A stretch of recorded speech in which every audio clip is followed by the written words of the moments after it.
So the history of psychology and the question of extraterrestrial life are strangely connected, and far from being just rejected, alleged communications and contacts with aliens played an important role across the historical development of psychology.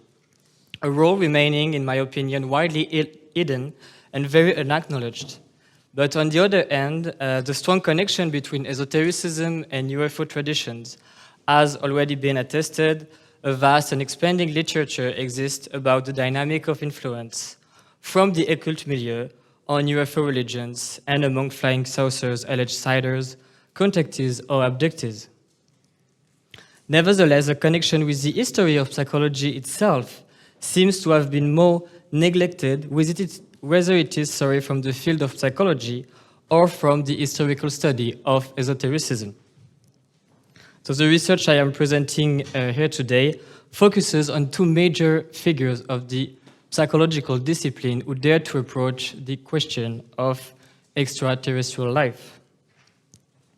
So I begin with the very end of the 19th century when Théodore Flournoy engaged in a psychological study of spiritualist phenomena manifested by the medium Catherine-Élise Müller, also known as Helen Smith. A major part of Müller's spiritualist communications are established with inhabitants of the planet Mars and are recounted in Flournoy's famous book, From India to the Planet Mars. Around 60 years later, in 1958, Carl Gustav Jung wrote a book, Flying Saucers, A Modern Myth of Things Seen in the Sky, and in this book he provided a subtle analysis of the UFO phenomenon from the psychological standpoint. He shines light on the unconscious dynamics laying at the roots of this phenomenon of UFO sightings. Through their respective approaches, both authors, so Flournoy and Jung, present a common feature. They are establishing the psychological dynamics hidden behind such testimonies. However, the two psychologists express, each in their own way, that this topic of extraterrestrial life must be apprehended by abandoning the aim to prove or to reject its physical authenticity. One could only understand properly these phenomena by considering them beyond the dualistic frame of fact and fiction. At first, one might think that Flournoy and Jung display a great openness to the alien question, but a closer look to their work unveils a contradiction between their epistemological claim towards the paranormal and the psychological reductionism of their approach. In 1900, the Swiss psychologist Théodore Flournoy published From India to the Planet Mars, a case of multiple personality with imaginary languages. There he observed and interpreted the mediumistic activities of the Swiss medium Catherine-Élise Müller, who Flournoy renowned Helen Smith for the sake of his study. Flournoy followed and observed Catherine-Élise Müller across many spiritualist seances held in Geneva from 1894 to 1899. Throughout this period of time, different continuous stories of communication with spirits appeared. So Müller pretends to be in contact first with historical figures of the past, and famous ones such as the Sicilian adventurer and magician Joseph Balsamo, alias the Count of Cagliostro, or with the spirit of the famous French writer Victor Hugo. During mediumistic seances, she also claims to access to some of her previous lives when she was a Hindu princess from the 14th century, and later, no one else than the great and last queen of France, Marie Antoinette. Among these different continuous stories, or novels, as Flournoy likes to refer to them, the medium also pretends to be in contact with inhabitants of the planet Mars. So as you can see on my screen, in automatic writing, she even scripted a Martian alphabet, and so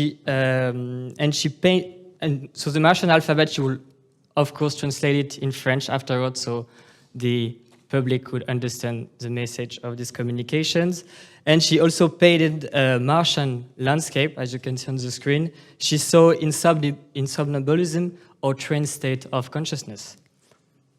So Flournoy believes that spiritualist medium from this actual time period, so the end of the 19th century, are very likely to claim having spiritualist communications with Martians. First, because spiritualism involves a communication between the usual frontiers of space and time, but also because life on Mars was a very popular topic at this period, and especially in the spiritualist French-Swiss community. Indeed, the French astronomer Camille Flammarion published in 1892 La planète Mars et ses conditions d'habitabilité, so in English, the planet Mars and its living conditions. And far from following Flammarion's insight about life on Mars, Flournoy preferred to analyze Müller's alleged communication with Martians through the lens of psychological interpretation. He thinks that our Martian cycle or continuous story is just a subconscious combination of a childish imagination and similarities with human life on Earth. Flournoy mainly turns to the psychological hypothesis of suggestibility to explain the emergence of extraterrestrial life in the spiritualist demonstration of Catherine-Élise Müller. He associates the emergence of this topic when a participant of a mediumistic seance, the Professor Auguste Lemaître, expressed his wonders about life on Mars. So influenced by the present crowd, Catherine-Élise Müller, according to Flournoy, would have been subconsciously driven to create this Martian story. Another continuous novel of spiritualist communication is called by Flournoy the Ultra-Martian cycle. So Müller's communications are now established with another planet even more remote than Mars. Flournoy notes that Catherine-Élise changed the various objections he formulated about a previous Martian story and its similarities with life on Earth, as you can see in this Martian landscape painting. So again, Flournoy explains this story in terms of suggestibility. He restricts the influence of her surrounding milieu to the only cause of her communications with extraterrestrials. Now I'm going to do a jump in history, and later, in 1958, Carl Gustav Jung published the book Flying Saucers, A Modern Myth of Things Seen in the Sky. And throughout this essay, he developed an analysis of UFO sightings, notably by studying the appearance of UFOs in dreams and paintings. His observations are headed towards an integration of this phenomenon into the framework of his own psychological system. Reflecting on the spiritual impoverishment of modern times, Jung considers that individuals from today's time have unconsciously oriented the religious need towards new objects and entities. While living in the post-World War II context, one cannot satisfy anymore his religious aspirations with the figure of Christ. Modern individuals cannot rely on his teachings that were historically relevant in their own time. The spiritual need of human beings is eternal, but religious traditions are relative to space and time. So Jung's psychology of religion aims to identify common archetypal structures embodied differently among the different religions. For example, he says that the same archetype of the self is associated, according to the cultural context, to Christ in Christianity, Elijah in Judaism, and Qidr in Islam, and so on and so on. But those various cultural contexts are supposedly not relevant anymore to the modern man living in the 1950s, witnessing flying saucers floating in the sky.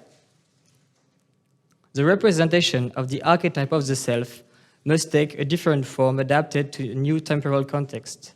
Nowadays, one is more likely to unconsciously relate to the in vogue imaginary of UFOs and their advanced technology rather than to the stories of prophets living many centuries ago.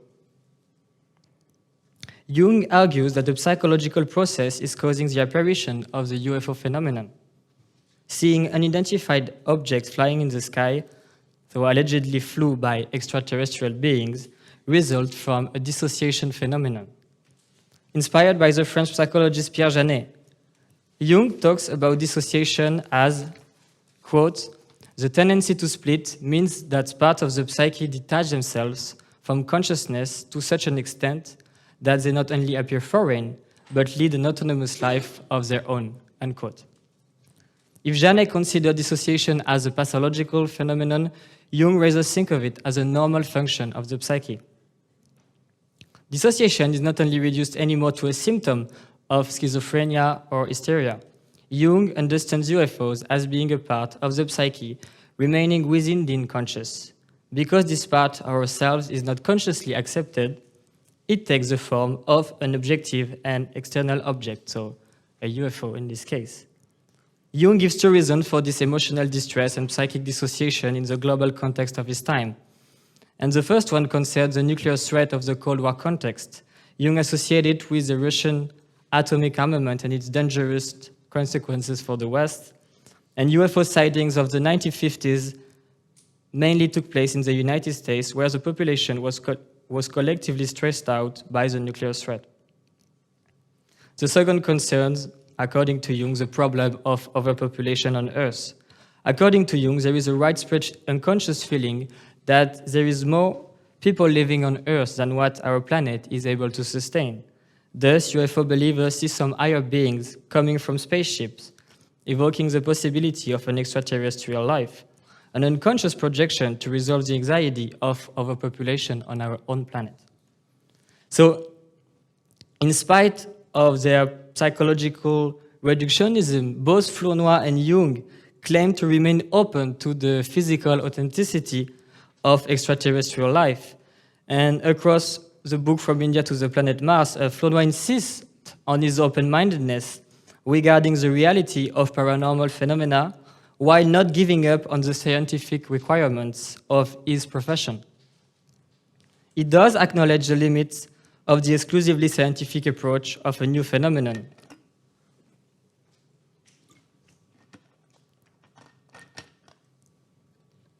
So with an ironic tone, Flournoy writes, and I quote, "What an excellent means of enlarging one's horizon and discovering something new.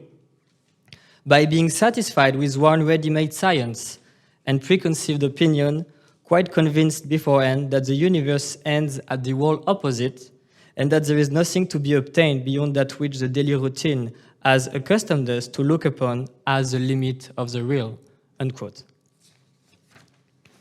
Nevertheless, Flournoy does not go along with the reverse attitude of credulity, without any critical evaluation of phenomena. The psychologist recommends to adopt the intermediate position, so not absolutely rejecting spiritualism, neither accepting it with an uncritical ingenuousness. Flournoy expresses the right attitude to take while facing paranormal phenomena through the application of two principles. First, the one he calls the principle of Hamlet, expressed as all is possible.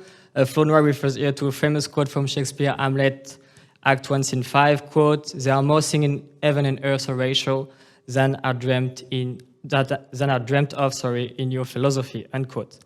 And second, the principle of Laplace warns that the weight of the evidence should be proportioned to the strangeness of the fact. And so he refers then to the book Essai philosophique sur les probabilités, published by the French mathematician Pierre-Simon de Laplace in 1814. So these two principles urge us, first, to accept that no paranormal phenomenon is by nature impossible. So that's the principle of Hamlet.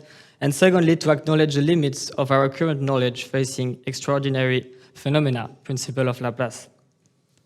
I believe this epistemological claim of openness regarding the paranormal has been of great historical influence across the development of psychology in the 20th century, notably in the life work of Carl Gustav Jung.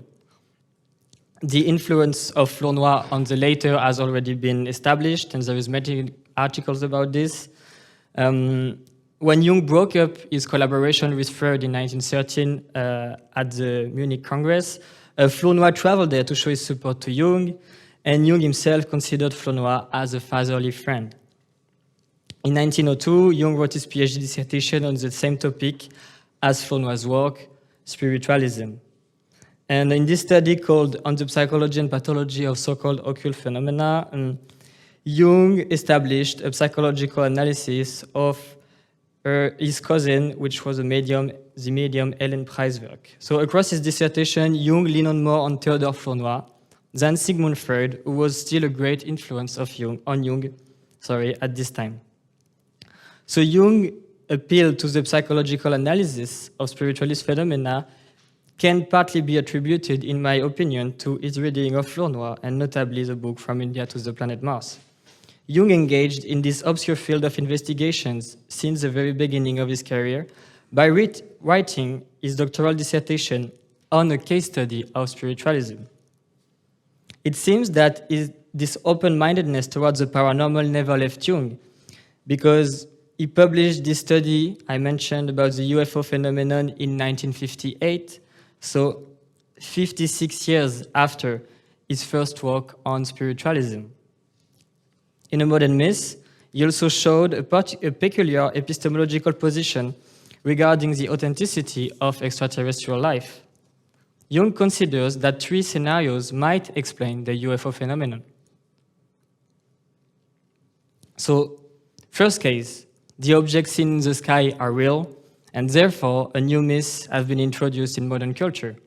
Second possibility, an unconscious force, an archetype, is creating these individual and collective visions called UFO sightings. And the third case, neither UFOs created a myth, nor a myth created UFOs, but both phenomena are rather connected through a synchronistic process. The physical and the psychological aspects are related as a meaningful coincidence. So Jung formulated this triple hypothesis in order to underline his refusal to take position on the thorny question of the physical authenticity of UFOs.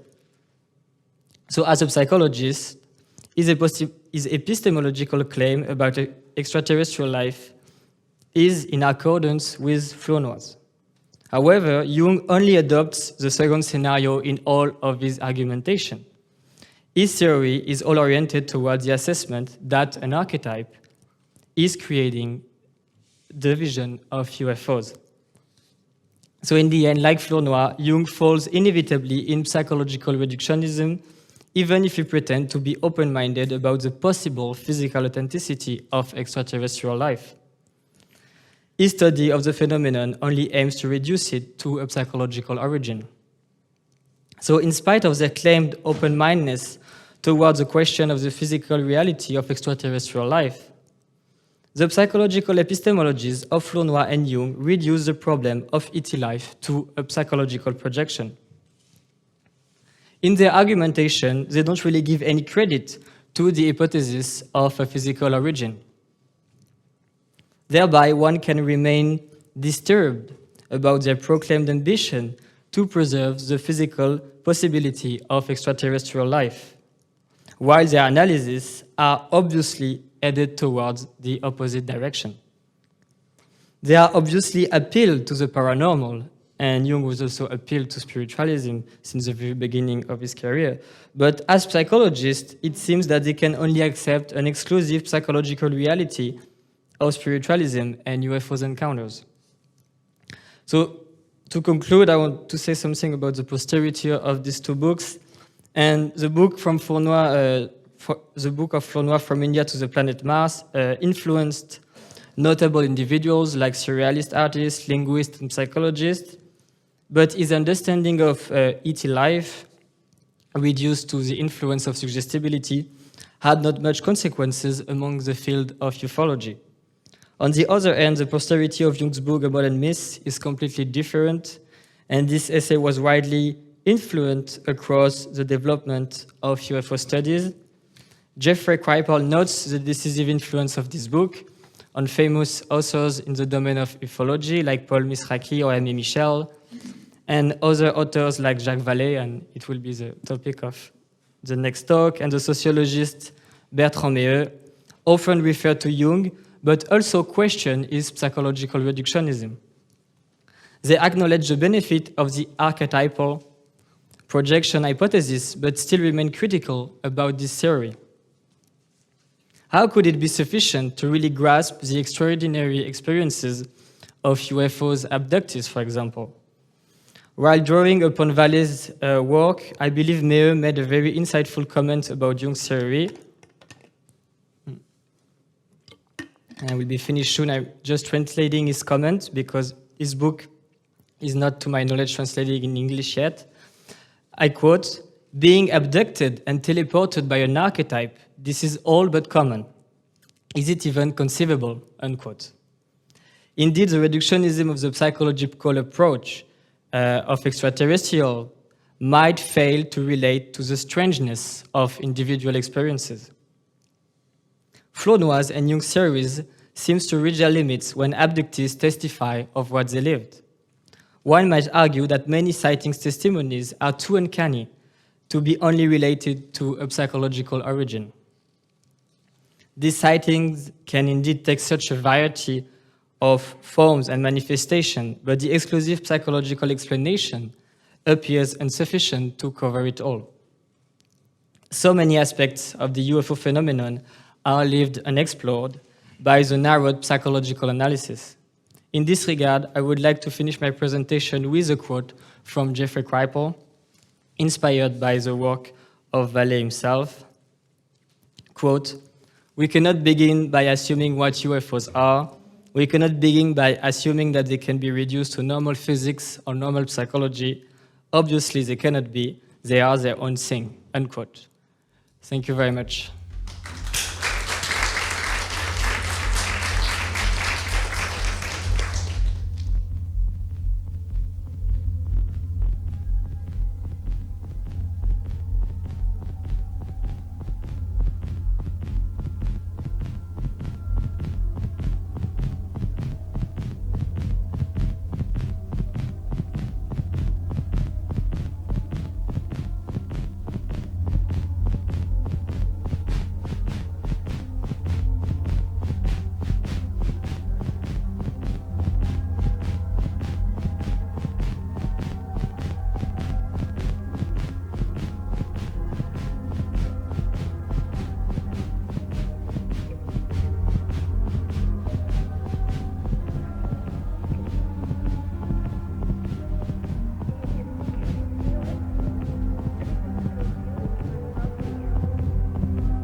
If you can't see it, then you just never know it.